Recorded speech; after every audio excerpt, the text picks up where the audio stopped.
Hey folks, hello everyone to the live stream again. I hope everything is working. We wait a little bit until people come, and then also I need to set up the mobile phone because that's how I check the chat. Okay, so we are live.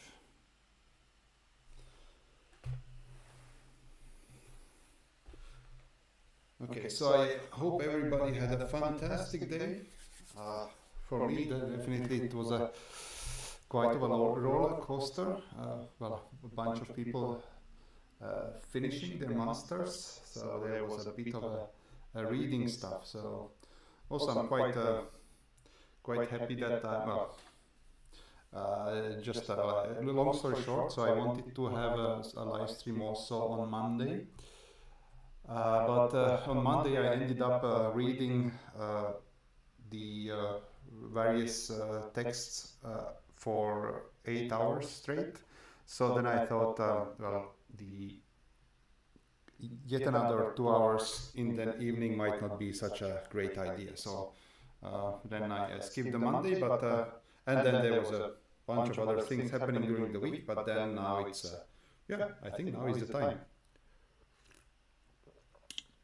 Hello Sunil, how are you doing?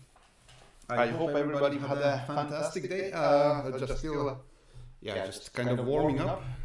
I started a bit earlier today, also because it's more time for the fun stuff. So there is an echo. Huh? Let's see.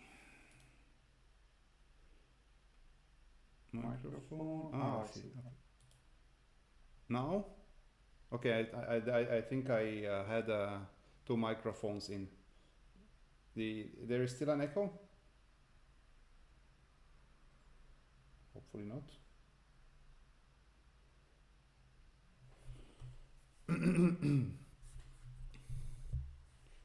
This is the right microphone. Good. Yeah. People in the chat excited. So let's go with the standard search. Paleogenomics. There is a bunch of stuff. So are there any favorites? Because thanks for the confirmation about the sound. Because so Paleogenomics has quite a bit of options. So let's see. We cannot go wrong with a science paper. As first, let's see. I think this one is some kind of a textbook. So, structure. Paleogenomic perspective of evolution and gene function. New insight from ancient DNA. Yeah, this is something similar with the archaeogenomics first. So let's see what is this. Well, maybe it's also kind of nice to have a bit of an intro on the present of the past. The major goal of evolutionary biology is to understand the process of speciation and the changes that have accompanied and shaped the current distribution of species. Paleogenomics directly addresses these questions through the use of ancient DNA. I all hyped up for DNA analysis.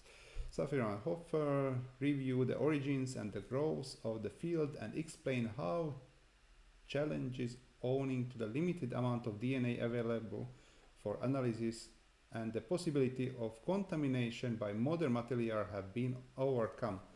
So let's see. It's I don't know if this is a good start, but we cannot go wrong with a review. So at least we will check out definitely the abstract, some of the figures or boxes if they have, and see how they conclude. So, background. After the 3 decades of research aimed at recovering DNA from preserved remains, the field of ancient DNA is moving rapidly forward, the sequencing and the analysis of complete paleogenomes. Okay, let's see before moving forward that what is the date of this? 2014. So, well, it's a bit older, but it's like, and I think it's quite okay in terms of not that. Yeah, if it would be much older, then it's a bit more. Yeah, the possibilities would not be as good as today. But yeah, this is, I think it's a solid start. Anyway, so complete paleogenomes were possible at it seems also 10 years ago already. So now I hope or think the situation is probably better. Anyway, these data provide a means to better understand evolutionary process through time, including inference of ancient demography and admixture between lineages, and as well as adaptive evolution within populations. Okay, now it's a question if this is like a human-related work or just in general, but we will see. Advances. Key advances enabling paleogenomic perspective include improvements in the DNA extraction and library preparation, as well as methods to enrich ancient libraries for targeted loci. These methods have made it possible to isolate ancient DNA from the far wider range of preservation environments, okay, that has been assumed to be attainable, including extending the temporal reach of ancient DNA back to nearly 1 million years. Oh, okay. That's a lot. Well, I was actually thinking how long back in the time it's possible to get DNA. And with this paleogenomics, I was actually thinking that like if DNA from dinosaurs is, it must be possible. I don't know.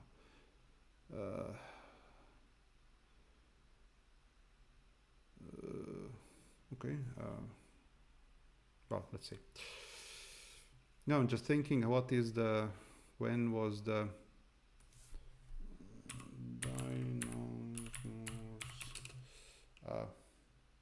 dinosaurs what?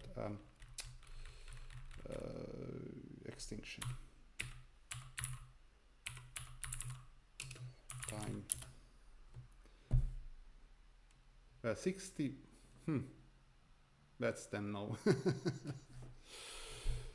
No, because so it's, if we take give or take, well, several tens of million years ago, so let's say 65 million years ago, and this says that the temporal reach back to nearly 1 million years, so then we are not reaching the dinosaurs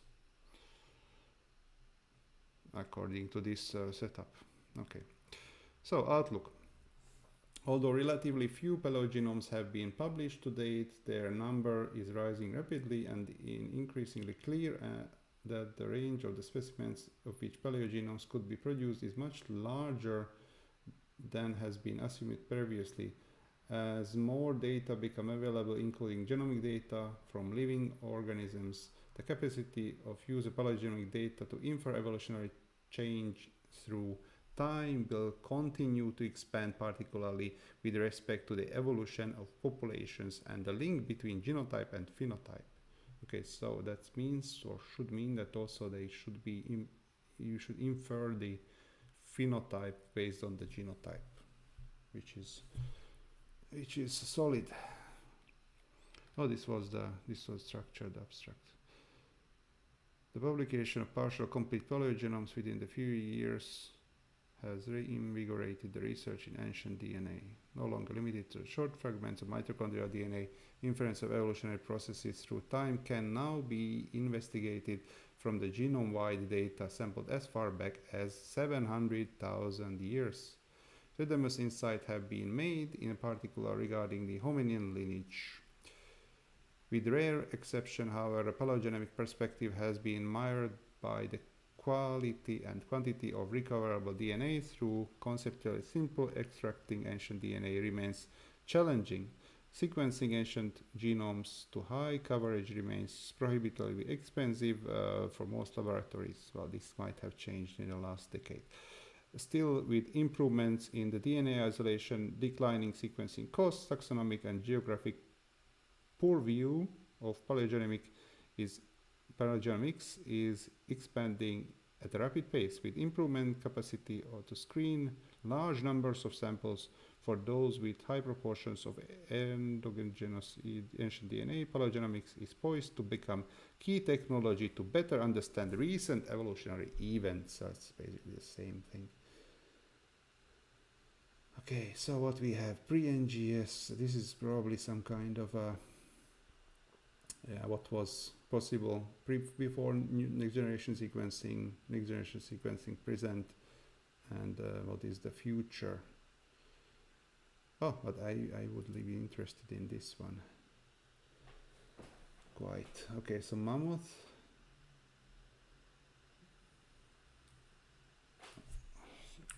What is this?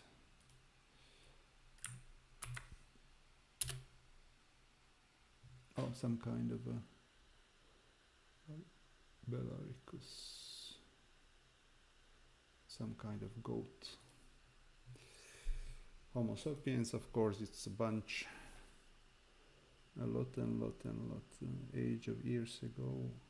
Ah, this is the age.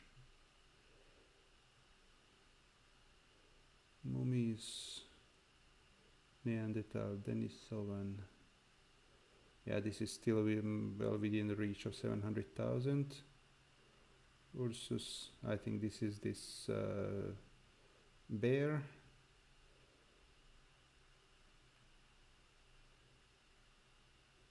Some horses. So see, and here this is the 700,000 here. 2 bones of 700,000 years old. That's nice. Paleogenomic and partial paleogenomic data sets generated using NGS. Okay, now let's see the rest. Oh, these are the horses in the Americas. Seems insights made possible through the analysis of paleogenomes. Okay, so A is paleogenomes can be used both to resolve evolutionary relationships and provide source calibration for a molecular clock. Multiple genome alignments of horses, including 700,000 year old paleogenome, pushed back estimates of divergence of equus and more than 400 million years. MA is million years.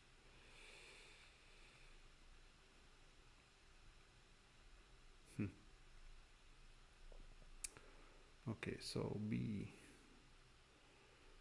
Let's see what should that mean. High coverage paleo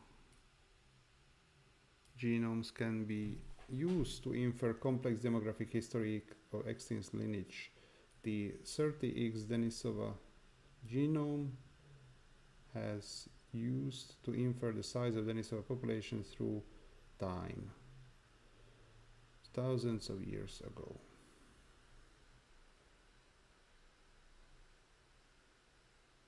Okay, so the question is, could through paleogenomics analysis any ancient diseases be discovered? Phew, that's a difficult question.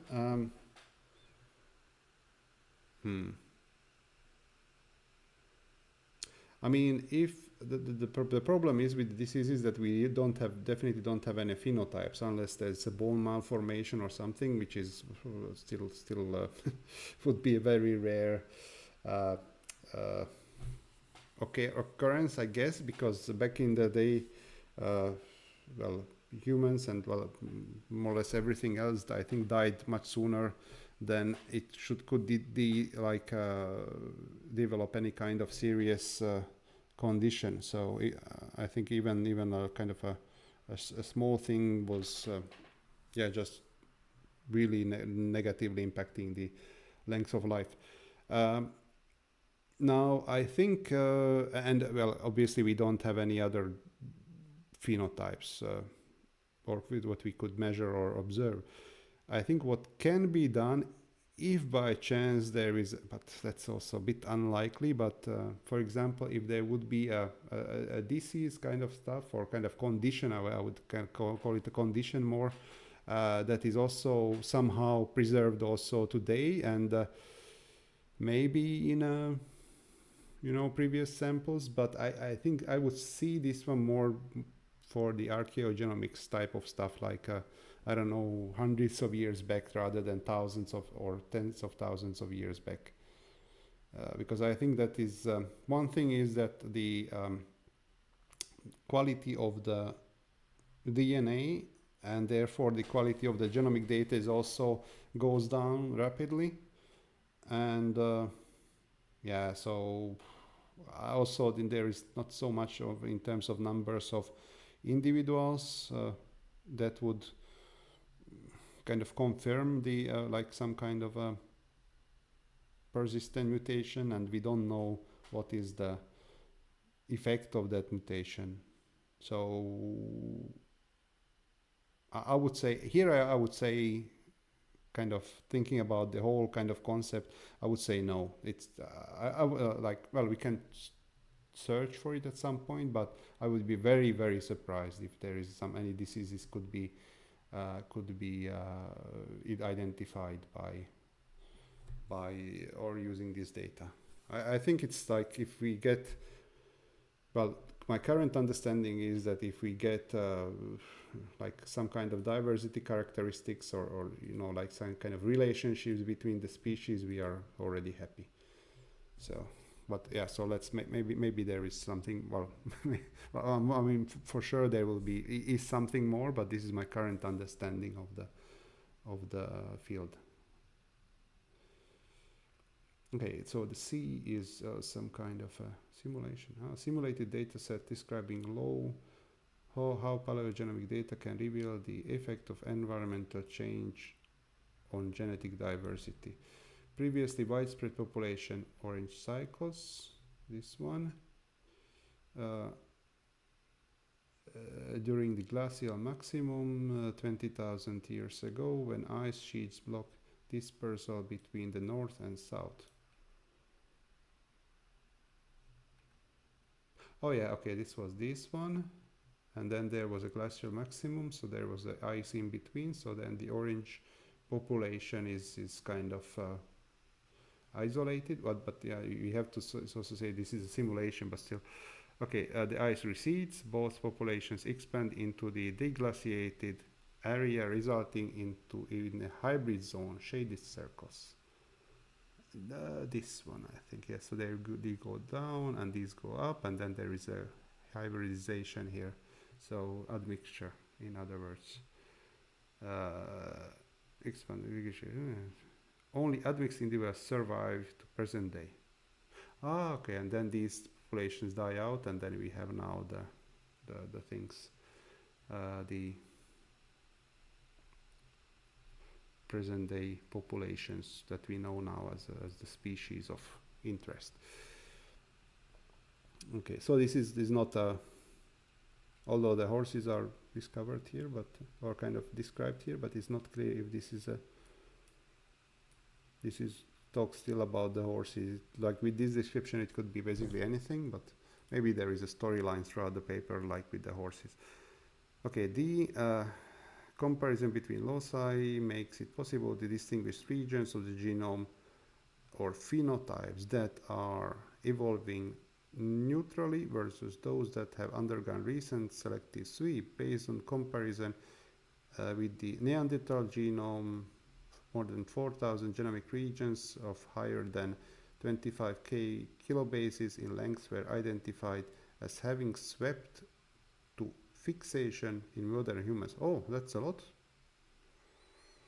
That's a lot. Okay, I see. Okay, so again, so comparison. There, based on okay, so they found Neanderthal genomes and then compare the modern humans to the Neanderthals, and then there's kind of so there was a selective sweep at some point, so all the modern humans have like fixed genomic regions. So compared to the Neanderthals, there was, well, this many genomic regions, meaning that this many selective sweeps, meaning that each selective sweep, of course, is going into fixation for some reason, and that reason being that it contains some gene that does something that is beneficial for the population. So there is quite a lot of seems that it's quite a lot of genes and or genomic regions where well, found beneficial and therefore completely fixed in the, well, in all of us basically. And these are the large, relatively large ones. 25 kb is quite a large segment, I would say.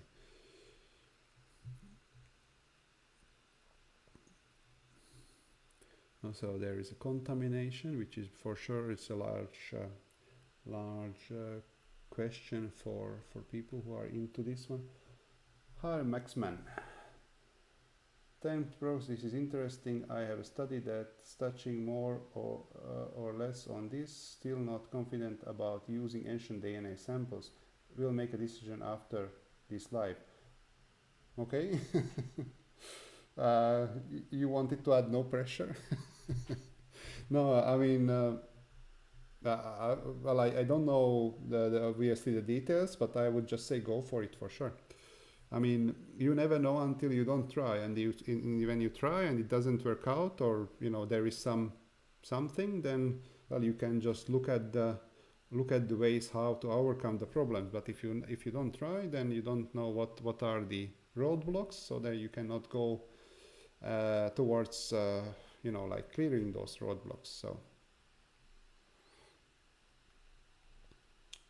was definitely now for me, I mean this is more like a interest in general for the genomics, and then wanted to see what are the other stuff that is out there, because what I do mostly is working with livestock genomics and yeah, animal breeding and so, and that is well, it's a very interesting field and useful, production and of food and whatnot, but you know, still there is a lot of stuff that is a lot of stuff out there. So I wanted to definitely to see these all the omics that is out there, and not even all the omics, honestly, because this is just all the some forms of the genomics, and genomics is just one of the omics.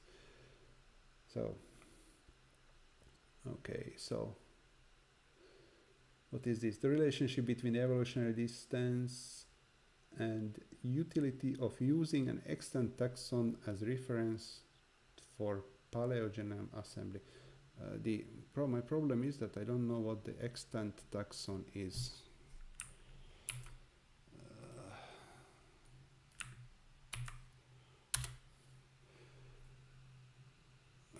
Well, this is okay. So, possible. Extant is a term commonly used in biology to refer to taxa. So this is kind of groups of individuals, such as species, genera, or families that are still in existence, living. Oh, extant is a living. Okay. The term extant contrasts with extinct. Oh, okay. Now I see. Extant versus extinct. That is more like a wordplay, honestly. And, and I don't know why it's like, but it's like very, very close. Also, like if you say it, so I don't know why they cannot go with the living and extinct, but okay, so it's more like a wordplay, it seems. But anyway, so for example, the group of mollusks known as cephalopods are approximately 600 extant species and 700 extinct species. Yeah, this is what I say. You see, just read this sentence. The mollusks, whatever, there are approximately 600 extant species and 500 extinct species. So you have to really articulate. Hi Kavos, how are you doing? Glad to see you here.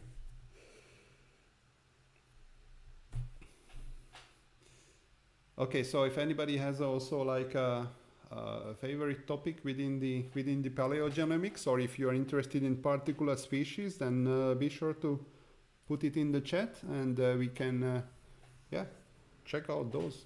I don't have any strong feelings towards any of the species in terms of what to do next, so we will go like well, just wing it as it's as the saying goes, but for sure, if you have something that you would be particularly interested in, then just let me know. Anyway, so but like shielded with this new, or not shielded, but kind of armed up with this new knowledge that so extant is the living one. So the relationship between evolutionary distance and the utility of using a living taxon as a reference to paleogenome assembly.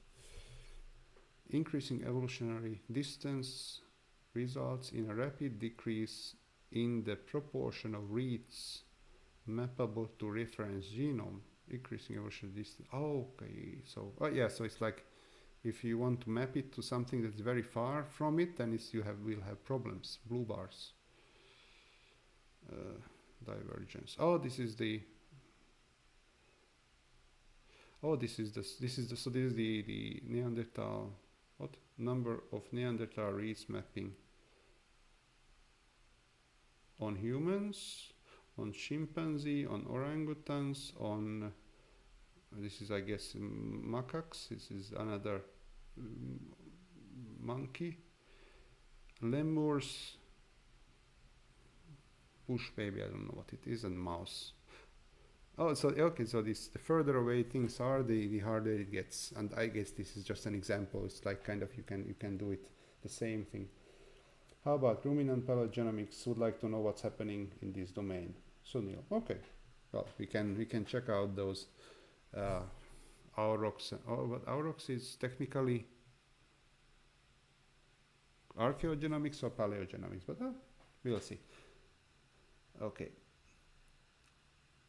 We selected 11 species with obtaining paleogenomics feasible on the basis of known DNA preservation, plot them against the approximate divergence from their closest living relative. You see, you can say living, you know, don't need to, let's say, extant. Apart from a Moa, most species have living relative that diverged by no more than 50 million years ago, suggesting that it should be in principle be possible to use their genomes as references for assembling paleogenomes. That's very nice.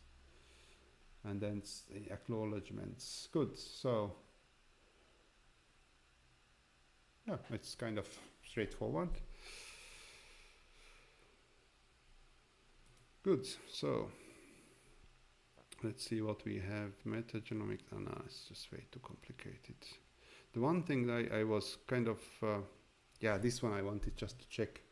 I was very briefly checking this, well, just this one page, and I saw this one there, the ethics of paleogenomics. I'm just genuinely curious what is the ethical problem here. Okay, or kind of what needs to be advanced. Okay, so advancing the ethics of paleogenomics. Ancestral remains should be regarded not as artifacts but as human relatives who deserve respect. Well, okay. So that basically just, that's kind of saying that is like dealing with the human remains should be done with respect. That's fair. Recent scientific developments have drawn renewed attention to the complex relationships among indigenous peoples, the scientific community, settler colonial governments, and ancient human remains. Increasingly, DNA testing of ancestral remains uncovered in the Americas is being used in disputes over these remains. Testing ancestral remains uncovered in the Americas being used in disputes over these remains. Is this the abstract or the whole thing? I don't want to read the whole thing, honestly. Maybe not. Okay, then indigenous scientists. Okay. No, urban. Then no. I thought this is a paper where we can have like an abstract. Communicating engagement, shifting the status quo, acknowledgements. Oh, well, okay. I thought this is more like a recommendation type of article for people who are just dealing with the archaeogenomics. So okay, then it's not as well, at least not the scientific format. Yeah, and I guess there is a lot of people related stuff.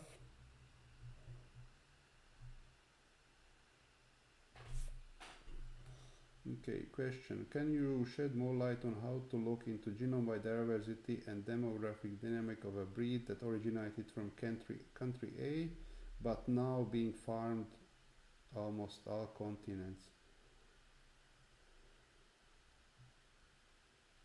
Ooh, okay, so I think this is more like towards the current diversity related matters. So I think we might dedicate an entire sitting on that, like on a or even more, because it's well, actually like there are many other things.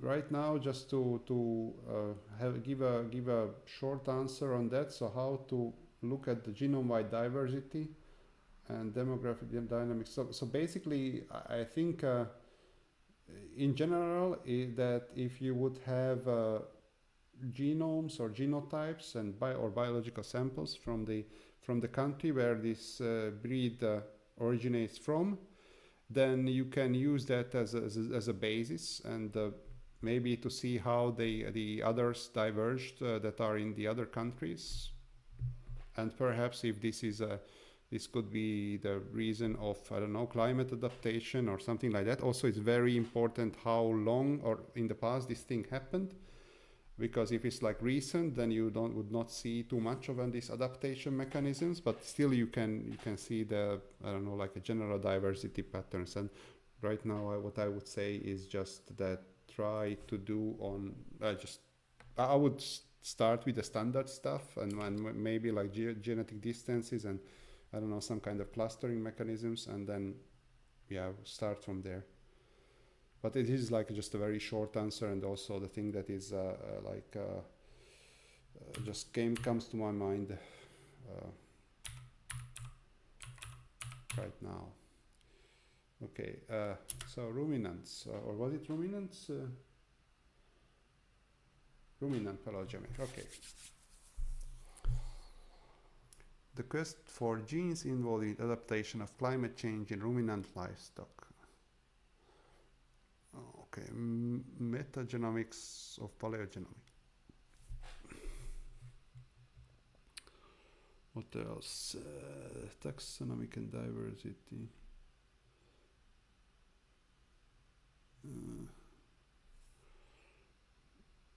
More arrows in the DNA quiver. Use of paleoepigenomes and paleomicrobiomes to investigate animal adaptation to the environment.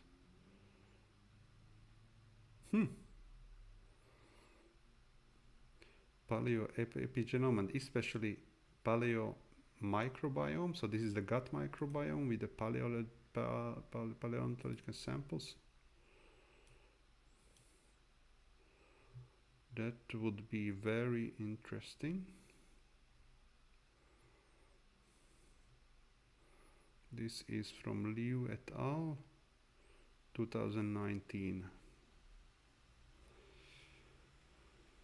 Okay. Did you know? No, don't know. Okay, so abstract. Okay, so this is more arrows in the ancient DNA quiver, but this is ancient DNA, maybe not paleo. But advanced paleoepigenomes and paleomicrobiomes to investigate animal adaptation to the environment. So whether and how epigenetic mechanisms and the microbiome play a role in mammalian adaptation raised considerably attention and controversy, mainly because they have the potential to add new insights into the modern synthesis.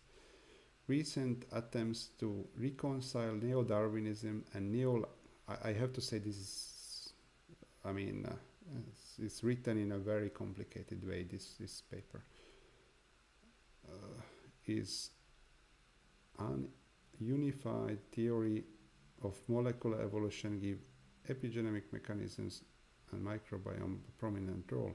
However, supporting empirical data are still largely missing because experimental studies using extant animals, extant, so living, and extant means living. Yeah, this is a new thing I learned. Sorry, just I find it too funny that they cannot use living, but I mean, or current, but they need, well, anyway. Because experimental studies using extant animals can hardly be done over evolutionary timescales, we propose that advances in ancient DNA techniques provide a valid alternative. In this piece, we evaluate the possible roles of epigenomes and microbiomes of animal adaptation, advances in retrieval of paleoepigenome and paleomicrobiome data using ancient DNA techniques, and 3, the plasticity of either interactions between the epigenome and the microbiome, while emphasizing that it is essential to take both into account as well as the underlying genetic factors that may co-found the findings. We propose that the advanced ancient DNA techniques should be applied to the wide range of past animals, so the novel dynamics of animal evolution and adaptation can be revealed. Honestly, I'm not too excited for this. Okay, but it seems that they just say about advances of retrieval of paleoepigenome and paleomicrobiome. Let's see what they have. Challenges and opportunities studying animal evolution. What do you have here? But my question is still is that can you retrieve especially paleo microbiome? Because I think it's like, or even from ancient samples, that would be challenging because it's like this is in the guts or something that is in the soft tissues, and the soft tissues are gone in 2 years or whatever is the kind of time when it's decomposing or it's not possible anymore. So I would be very skeptical about finding especially paleo or even archaic microbiomes. That would be, yeah, well, from time to time they find like in frozen in ice stuff, it's fine. And maybe that is kind of possible, but definitely not commonly. Anyway, so let's see what they have. The mammal population, so this is the past, present, so this is the timeline, it goes this. So this is the past, and this is then the present, like down the screen. Genetic record, epigenetic record, microbiomic record. Honestly, this there are some small dots here. Honestly, this picture could be better. Now I see there are some things on these DNA fragments, and then there is some color changes here. But now let's see what this figure is supposed to illustrate. Scientific figure, what schematic? I can't read. The schematic figure of how the epigenome and the microbiome can respond to environmental cues over time. AC, environmentally induced epigenetic and microbiome alternation steadily increase within the mammal population. Okay, they are changing. There is the microbiome is like this, and then there is something change. Okay, epigenetic and microbiome alternations are preserved with epigenetic and microbiome records in the absence of genetic variation. Epigenetic and microbiome alternations are preserved within epigenetic and microbiome records. I still don't know what they want to say with this. Yeah, well, I guess it's that is the epigenome and the microbiome evolves with time as with as everything else. I guess that's the message, but yeah, that would be not that surprising. Well, of course, if you can say how or how fast or something, then it's of course interesting. But anyway, DNA methylation patterns and proxy to infer animal environment interactions. Environmentally induced epigenetic modifications. Transgenerational effect of epigenetic modifications on animal adaptation. So that is probably the heritable part, I guess. Methods and progress in ancient epigenetic research. Okay. Figure.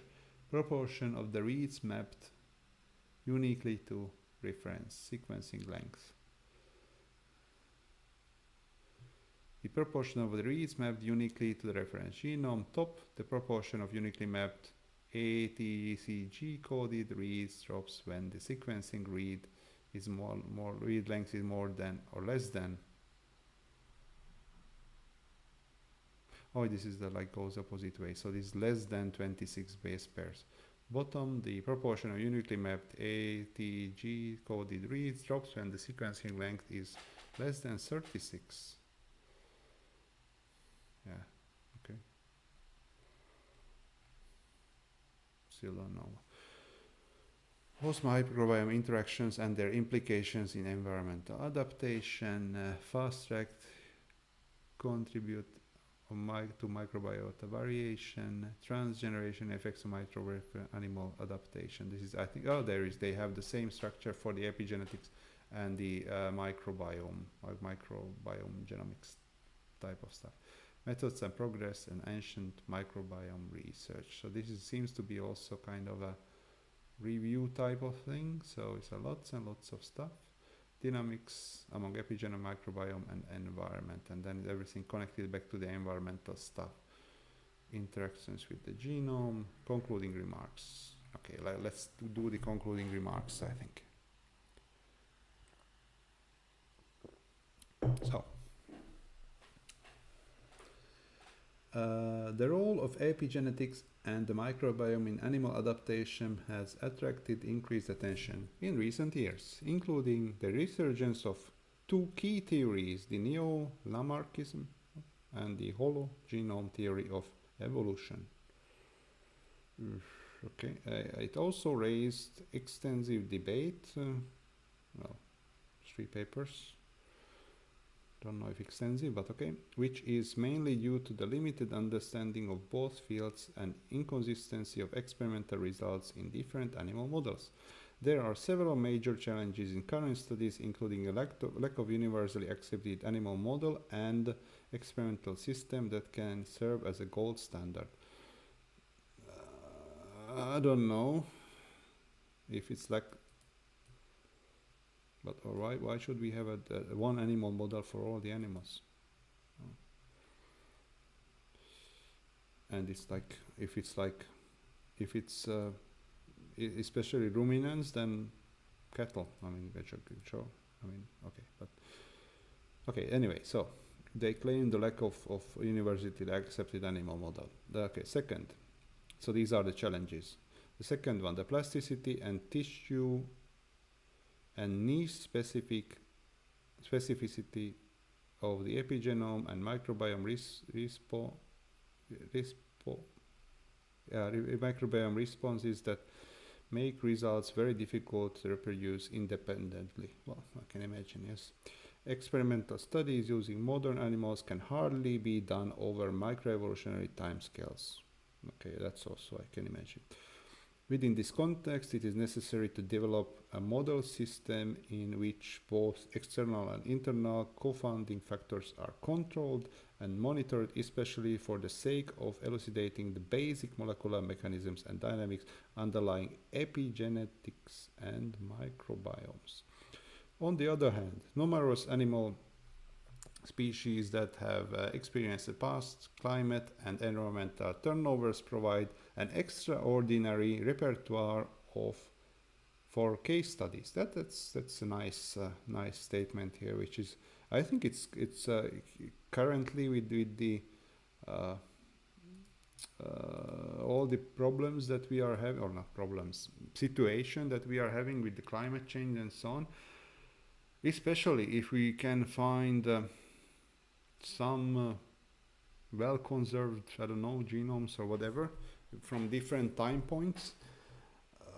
I can imagine that this could be a nice thing to look at. So just look at the past and see, especially if there were similar, let's say, events or time periods that where there was a climate was changing one or the other way, and check that out in the genomes of the individuals there and see perhaps what we can expect. Yeah, I don't know if this is too far-fetched, but could be. Anyway, so I think I think I like very much this statement. On the other, so the numerous animal species that have experienced past climate and environmental turnovers provide an extraordinary repertoire for case studies.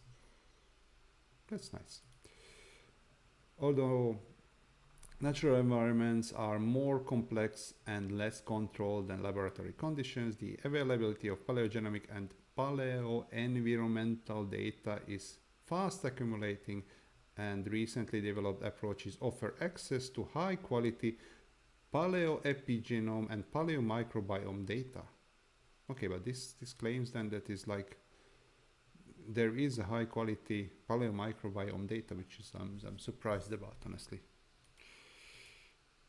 Okay, teasing apart the epigenomic, microbiomic, and genomic components in animal adaptation to environment might be increasingly feasible. This is kind of points towards the future, so might be in the future. So I don't know if it is now. So still it's a bit unclear. Anyway, more importantly, various animal species that have lived in diverse environments and have distinct evolutionary paths offer invaluable resources for future research. Yeah, this is kind of similar on similar lines as the first sentence in this paragraph. Here we propose that increasing efforts should be placed on no, sorry, I'm just a bit it's funny that it's like they are proposing that more efforts and probably more funding should be channeled into the field that they are interested in. Yeah, so why not? But sure, for sure, yeah. I mean, I don't I don't say it's a bad thing, but just the funny that is like, oh, they should be increased efforts in our field, which is correct. But I mean, everybody feels that way, of course. Anyway, so here we propose that increasing efforts should be placed in paleogenomics and paleomicrobiomic research across the tree of life, including but not limited to experimental and bioinformatic approaches further tailored for recovering epigenomic and microbiomic data from short and damaged DNA molecules. 2. Applying cutting-edge approaches to retrieve paleoepigenomic and paleomicrobiomic data from non-human species, especially those for which a large number of subfossil specimens are available. 3. The generated data should be deposited in a public repository with detailed metadata. Yes, that is true for everything. So I very much support this statement in general. And pipelines should be developed to make data generated using different approaches comparable, such as paleoepigenomic data generated using DNA or aDNA, damage profile, and bisulfite sequencing. I don't know what it is. And as well as paleo microbiomic data generated using shotgun sequencing and amplicon sequencing. In conclusion, we believe that the combination of advanced aDNA techniques and increasing understanding of epigenome and microbiome will provide novel insights into animal adaptation and rapidly changing environments in the near future. Good, so it's like kind of a nod towards climate change and stuff. Good. Seems like a nice read. I have a bit of a feeling that it's, without reading it, that it's still this field is, I mean, especially with the paleo microbiome or paleo epigenome is not that much available. As I say, without reading it and without extensive knowledge about the field, but yeah, it seems like definitely something that would be interesting, but it's still, I think, challenging. Ancient faunal history revealed by interdisciplinary biomolecular approaches. Genome data on the extinct bison established sister species of extant European bison. How do we feel about bisons? Anybody in favor, or shall we move on? Paleogenomics is key to unlock the present. The resurrection of ancestral proteins to elucidate the function of seminar ribonucleose. Okay. Maybe also just following up that question. Oh, okay. Ancient pathogens through human history, paleogenomic perspective. I mean, it's not diseases per se, but ancient pathogens. That's perhaps something we can deal with. Microphone is far. Okay. Let's see. Okay. How about now? Is it better? I try to see with, talk with the same voice. Hi BGM, by the way, and welcome to the stream and to the chat. And thanks for the note on the sound quality. Is it better now?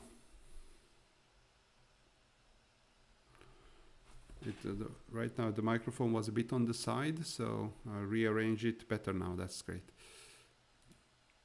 I try to increase a little bit. No, I think it's, as you might see this, I'm a beginner streamer, so there are some things that, well, we need to catch the bugs, so to say. So I definitely am up to see some ancient pathogens. What they do. Is this, but this is a paper, or is it a locked paper?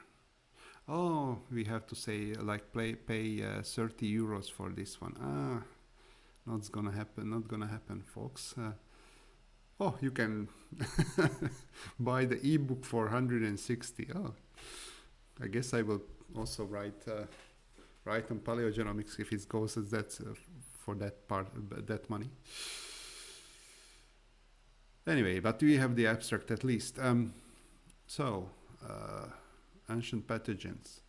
Ancient bacterial and viral genomes provide a window into tempo chronology and rate of evolutionary processes of pathogens that have accompanied humans throughout history, from catastrophic pandemics, e.g. Yersinia pestis, and the Black Death to diseases associated with everyday morbidity and mortality, be it tuberculosis, leprosy, hepatitis B virus. Excitingly, the scope of pathogens that can be explored using the ancient DNA methods is expanding, largely due to advances in the recovery of these typically minute molecular fractions.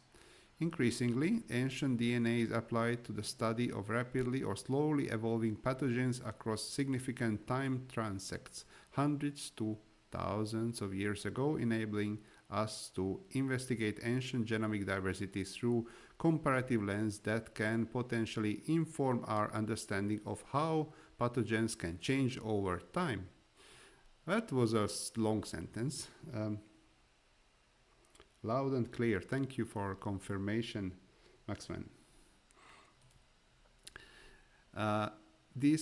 In this chapter, well, it seems like a book chapter, we highlight the impact of changing molecular strategies in recovering and analyzing ancient pathogen genomes alongside the wealth of information within a historical record that both informs and challenges the framework used to explore pathogens and human disease in the past. The power of ancient DNA to detect the signatures of ancient pathogens is also tempered by recognized limitations in characterizing the relative outcome of complex human pathogen interactions and diverse archaeological contexts. Oh, okay. That's sounds like a nice read. But anyway, so going down this path, so maybe pathogens, and maybe something is new, and maybe something newer this time. Exploring the emergence and evolution of plant pathogenic microbes using historical and paleontological sources. Recovery, interpretation, and use of ancient pathogen genomes. That sounds fine. Genomic and of ancient pathogens, first advances and prospects. Ancient DNA and paleogenetics, risks and potentiality. Is this a word? Okay. Evolutionary history of infectious disease in ancient Americas and the pathogenic consequences of European contact. This is probably like more recent.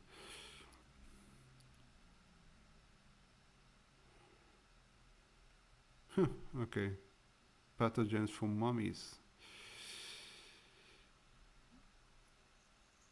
I would be interested in something older than mummies, honestly. Ancient pathogens provide window to health and well-being. Okay, let's see.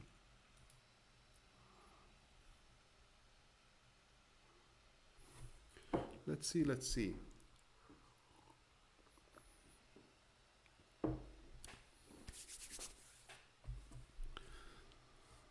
The recovery, interpretation, and use of ancient pathogen genomes. The ability to sequence genomes from ancient biological material has provided a rich source of information for evolutionary biology and engaged considerable public interest. Although most studies of ancient genomes have focused on vertebrates, particularly archaic humans, newer technologies allow the capture of microbial pathogens and microbiomes from ancient and historical human and non-human remains. Okay, but then it is possible. It is also just talking about the ancient microbiomes, which is, I mean, honestly speaking, to me, it is surprising. That is a positive surprise, but for sure. But or how is it? It's a surprise, sure, but a welcome one. Anyway, this coming of age has been possible by techniques that allow the preferential capture and amplification of discrete genomes from a background of predominantly host and environmental DNA. There are now near complete ancient genome sequences for 3 pathogens of considerable historical interest: pre-modern bubonic plague, smallpox, and cholera. Okay, it's not. I don't know from what time these things come, but that's okay. So and for 3 equally important endemic human disease agents: Mycobacterium tuberculosis, Mycobacterium leprae for leprosy, and this far too long name for syphilis. Genomic data for these pathogens have extended earlier work by paleopathologists. Okay, that's. Oh, by the way, it's kind of completely stuff, but it's like also there is things with I think that is biology, like extra, like space biology or whatever. Anyway, so maybe I will find a. No, just random thoughts. Sorry. Anyway, but there is kind of an interesting thing there that also once we can explore. But anyway, back to the paleopathologists. There have been efforts to sequence the genomes of additional ancient pathogens with the potential to broaden our understanding of the infectious disease burden common to past populations from the Bronze Age to the early 20th century.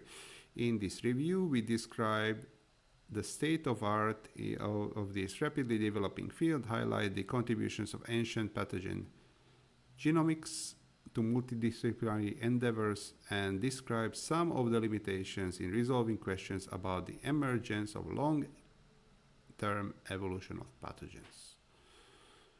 Good. So yet another review, but let's see. Okay, so just for my understanding, what is the Bronze Age, or when it was?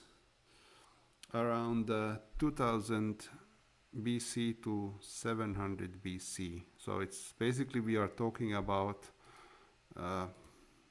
4,000 years in the past here. Okay, so it's not so. Genetics does not meet history. Genetics meets history.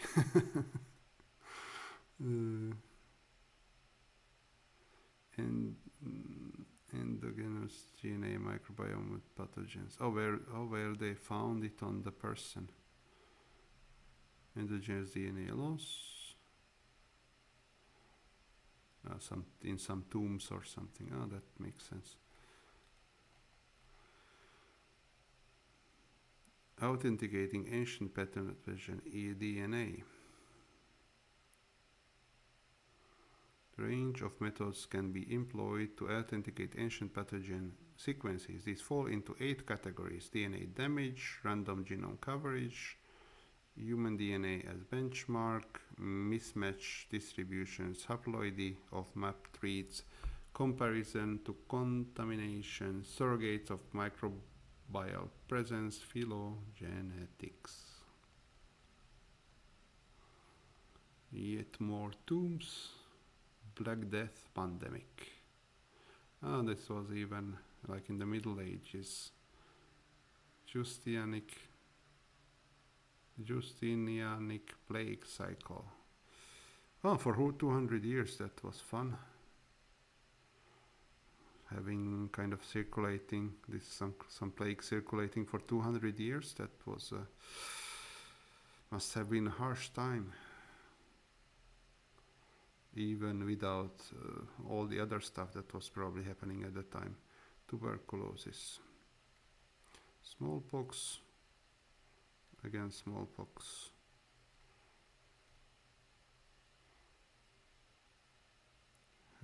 Helicobacter pylori. Let's see. Or the Iceman, naturally mummified remains of the male from Alps, 3500 BC.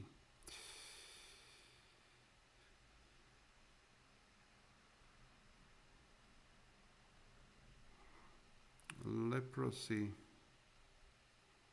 opportunistic pathogens, that's probably all the rest.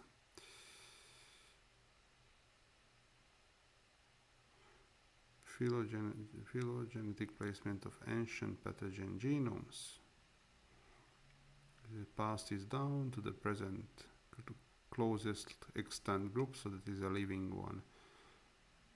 Emergence of pathogen. Extinct sixth lineage to modern diversity. So this is off. Extinct sixth lineage to a modern haplogroup, belonging to the present-day haplogroup of the genotype, based on the modern clade, possibly a direct ancestor.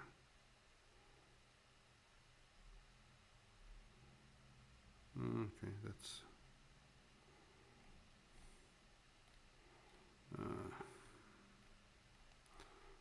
maybe not so cheerful topic. Anyway, outlook. The recovery of ancient DNA has proven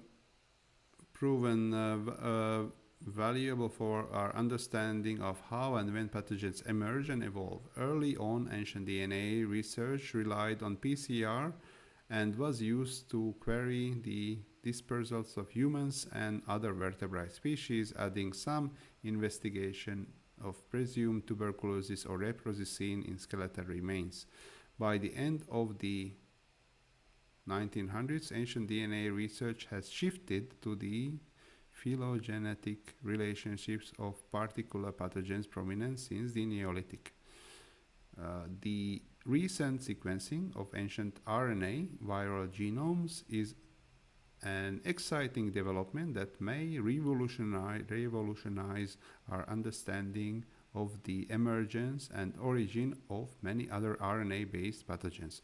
Moreover, newer analytical tools to query huge data sets from the modern era can now provide more comprehensive understanding of ancient pathogen diversity. These advances were unimaginable at the beginning of the current millennium. Yeah, so 20 years ago. I mean, they wanted to say something big here. So, yes, so a few decades ago, yes, that's sure. I mean, that the kind of like all the possibilities for sure, they are going up very rapidly, but I mean, phrasing it as unimaginable at the beginning of the current millennium, it's a bit, well, it kind of fits to the topic, I guess, but still. Anyway, so they were unimaginable in the current millennium, but now challenge the field to consider how best to conserve some part of our collective past resources for future generations. In the future, to better understand and contextualize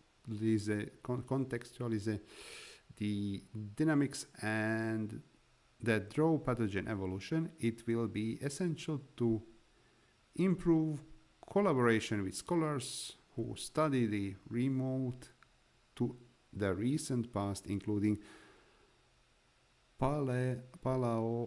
they want to challenge me with this word, paleoclimatologists, okay, archaeologists and historians. Good collaboration is always good. The past can never be fully retrieved, but no matter how advanced our technologies, so they can never be retrieved, no matter our technologies. For example, despite the generation of unprecedented amounts of genome sequence data during the COVID pandemic, 75,000 genomes, and detailed understanding of the spread of these causative agents, SARS-CoV-2 virus, and the evolutionary history of the virus remain mysteries because of the sparse sampling, multiple possible reservoirs, of complex history of recombination. Rewind a few centuries and the pathogen identification, origins, and evolution become clouded even further. Fortunately, by assessing the genomes of ancient pathogens that were responsible for historical morbidity and mortality events, ancient DNA can provide a glimpse into the evolutionary and epidemiological past, amplifying our understanding of infectious disease emergence and thereby placing pandemics like COVID-19 into their broader context. Well, okay. That is an interesting take on the genre.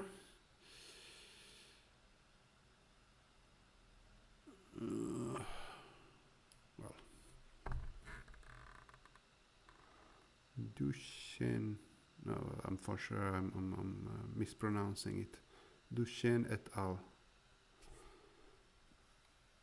And that is something nice. And ancient pathogens provide window into health and well-being.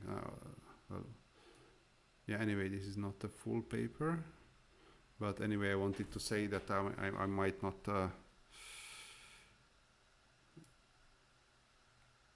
Oh no, we can read the full as well. But let's see.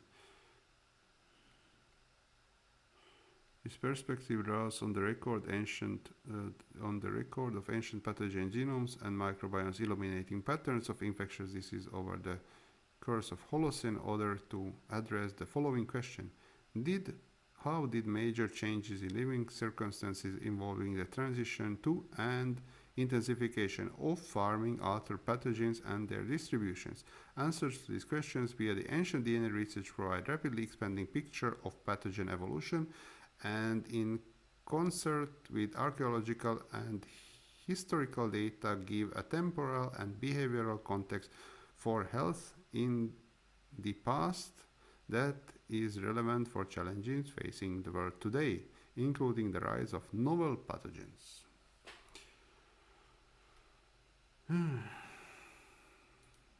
Just a quick look, but I think unless it's something super interesting, then we can move on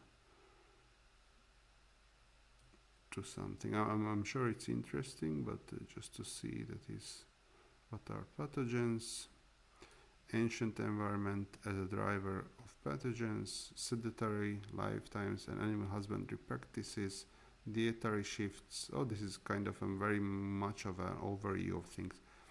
Or microbial ecosystems, lifestyle and microbial relationships. Ooh, this is quite in detail, honestly. Bioarchaeological context, pathogen genomics. Yeah, also these things from Middle Ages. Conclusions, how should we move forward? And a lot of stuff. Well, for sure, nice. Moving on. What else? Okay, I have to try dinosaurs.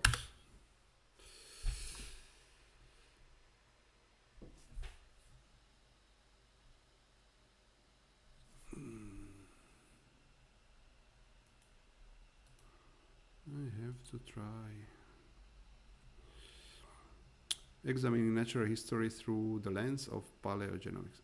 It's like they like the lens, kind of this, because I read the lens or the kind of focal points and stuff like that, like in a third paper now, I think, or that is at least how I remember. That is like there are some favorite expressions for sure in the area. So let's say the highlights. Under ideal conditions, it is possible to retrieve genomic data from the remains of organisms hundreds of thousands of years old. Yes, this which we saw, that is like, I think 700,000 years old was the horse sample stuff. These paleogenomic data, I like how they put it into quotation marks, as it's like several hundred thousand years is like just in quotation mark paleogenomics. So it's maybe it's implying that there is more paleogenomic data as well. Can you use to test hypotheses about the past biological change in the level of resolution that is not possible under other methods?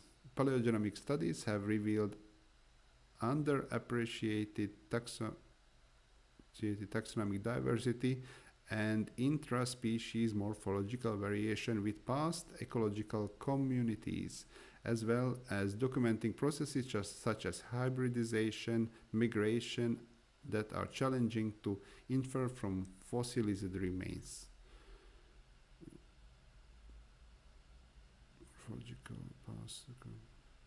But the paleogenomic studies are not based on fossilized remains. I don't know. It's like, what is the difference there, honestly?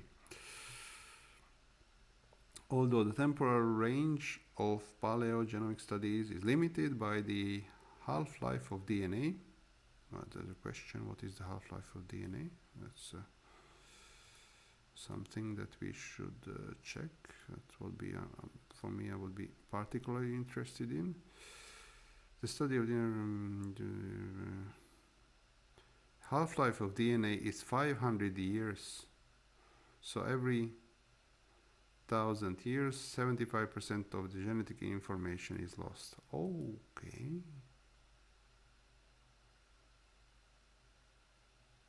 Let's put things into perspective.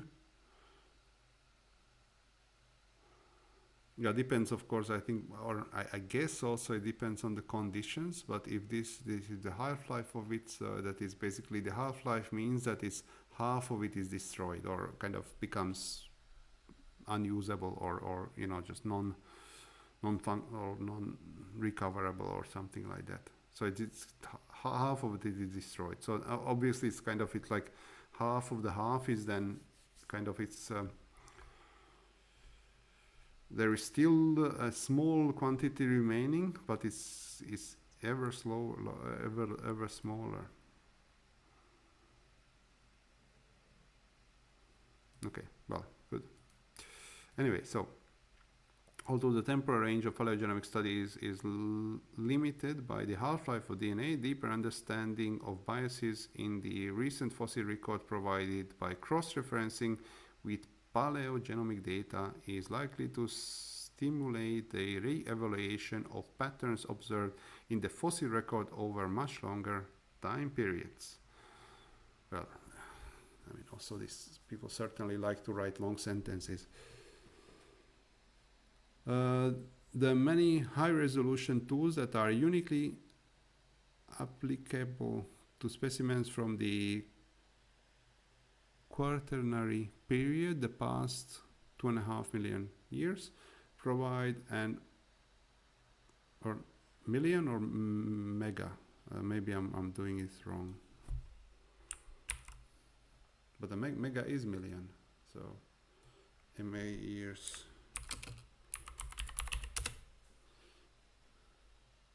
Well, this is something. MA years meaning. Mega unknown. Yes, that's what I thought. MA would be million years. Okay, so then I was correct. Okay, so there are so many high resolution tools that are available for the past 2.5 million years, provide an opportunity to cross-validate data and test hypotheses based on the morphology and distribution of fossils. Among these tools is paleogenomics, the genome scale sequencing of genetic material from ancient specimens that can provide direct insight into ecology and evolution, potentially improving the accuracy of inferences about past ecological communities over longer timescales. Paleogenomics has revealed instances over and underestimation of extinct diversity detected cryptic faunal migration and turnover allowed quantification of widespread sex biases and sexual dimorphism in fossil records, revealed past hybridization events and hybrid individuals, and highlighted previously unrecognized routes of zoonotic disease transfer. So well, indeed, it seems to be possible to deal also with some diseases here, which was a question in the previous times or previous in the comments before.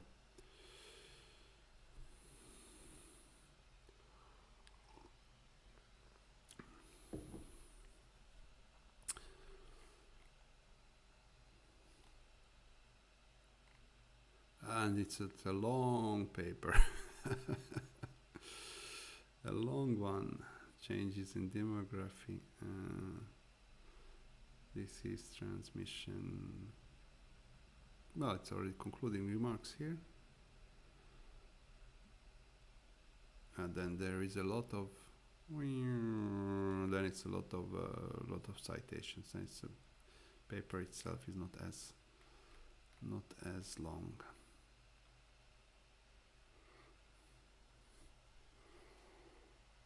Kind of makes sense. It's getting extremely difficult to extract DNA from ancient remains. Yes, you are referring to the half-life of the DNA being 500 years. That could be something.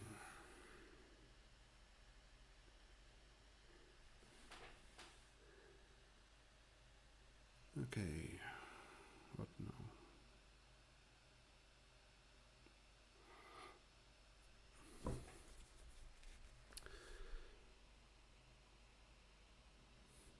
Good. Now I'm just thinking that, well, certainly for me this is a kind of a useful thing to kind of go through these things. But well, I also kind of think that what would be the interaction is kind of the thing is these live streams also provide the possibility of interaction. So also if you would have anything, you know, like some kind of favorite topics or something like that, or just to say anything related or unrelated to the topic, so feel free.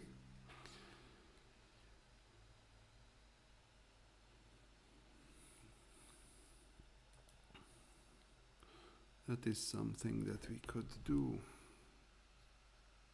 Also, honestly, I was thinking of a live stream session that then would probably not be, because this one with the other ones will be also available in the well, on the YouTube channel.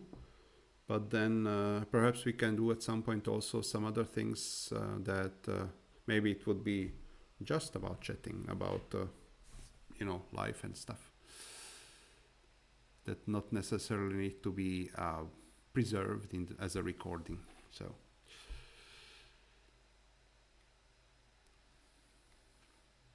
no, maybe we'll do something like that also at some point. Okay, so what else? I think we have time perhaps for one more topic. We had general paleogenomics, we had something on ruminants. Then from there we went on to paleoepigenetics and microbiome from paleontological samples. Well, the dinosaurs were not very possible, as we learned, from mostly because I guess from the half-life of the DNA and other limitations, and the 700 years being, at least at some point, said that this is kind of a maximum they found. And what else? Yeah, and the diseases of the, well, not even diseases, but the what was this? Some kind of microbes that causing diseases, like leprosy and other stuff.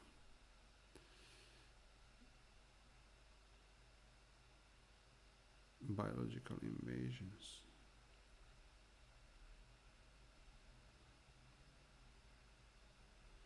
At least mentions dinosaurs, so let's go. Michael Knapp. Is this the Knapp I think about or not? Probably not, but anyway. So, Knapp et al. Ancient invaders, how paleogenetic tools help to identify and understand biological invasions of the past. Past biological invasions have contributed to shaping our present-day biodiversity. For many island ecosystems, they are the only source of terrestrial life. At the same time, biological invasions, in particular when caused by human activity, are a major concern for the conservation of native species. See rabbits in Australia and other fun stories. It is therefore essential to understand the drivers of biological invasions as well as the role invasions have played in different ecosystems. Molecular tools have provided valuable data to reconstruct biological invasions, their drivers, and their impacts. Recent technological developments have further increased the potential of molecular tools to track past shifts in biodiversity. Here we provide perspective on how much molecular tools have influenced our understanding of past biological invasions and discuss how they may further help to shape our understanding and management of biological invasions.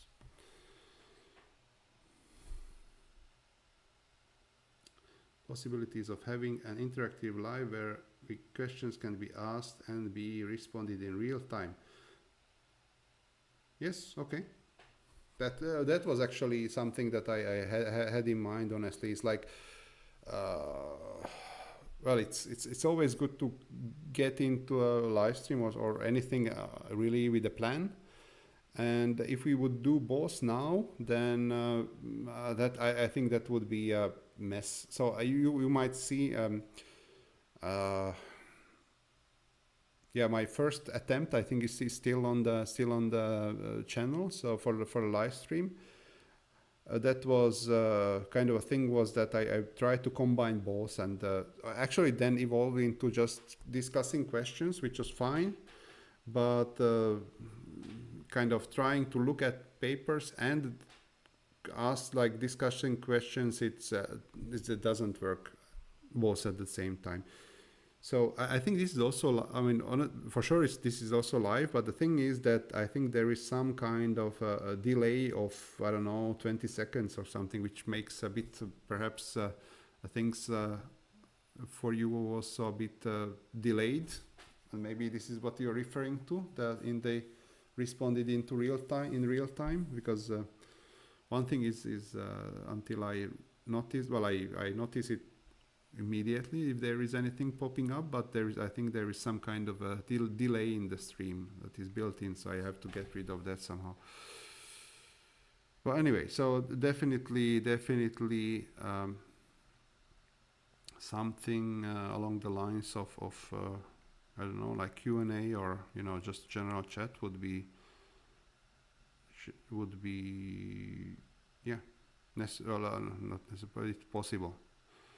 So we can put up something fun and then just deal with the questions.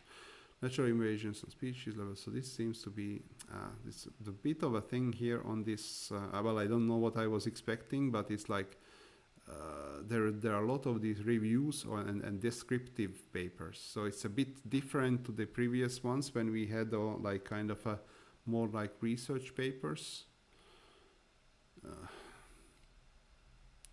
Well, I guess it's like also, well, or maybe I'm searching it wrong, but and it's for sure it's, like for example, human colonization of Pacific is kind of interesting, but it's not really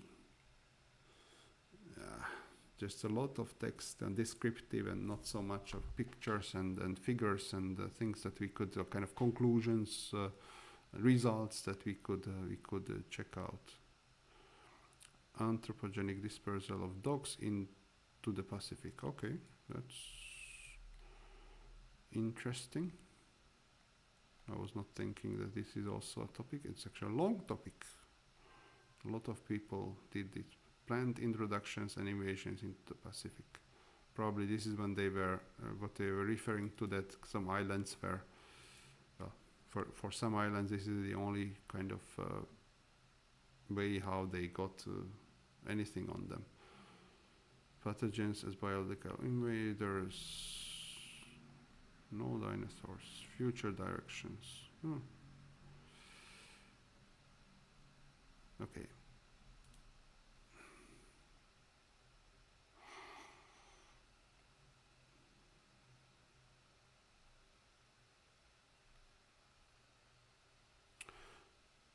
Good. I think we went for a solid 1.5 hours, so that would be okay-ish for today. Definitely I want to thank you for being here and well, being active in the chat, and also giving your opinions and also topics that you want to explore. And yes, so then at some point we would return with another iteration of the live stream, and then well, we will see what else we can check, and maybe what other twists we can apply to this format that is kind of stays true to the nature of the channel, because I was thinking various ways, but I think well, there is a certain reason why the people are coming to this channel, and yes, I believe it's not my personal charm, but perhaps the topics that we were discussing. So that is something that is I think want to stay true to. And then still trying to see what we can do in terms of content that is interesting for people. Anyway, so now I think I cut it here. So thank you very much for your time. Thank you for being here. And I will also then come back in a live stream at some point, probably we'll do it the same way as now, so I will announce it somewhat before the event, and then well, do the event at the time of announcement. So if you are interested in the content, of course it's available on the channel, and you can look at the live stream or recorded version of the live stream anyway. And at some point I hope I will get the time to kind of cut the most interesting parts perhaps into a shorter video, highlights if you will, so that well, you don't have to go through hours of content to kind of pick up the, which I would think most interesting parts.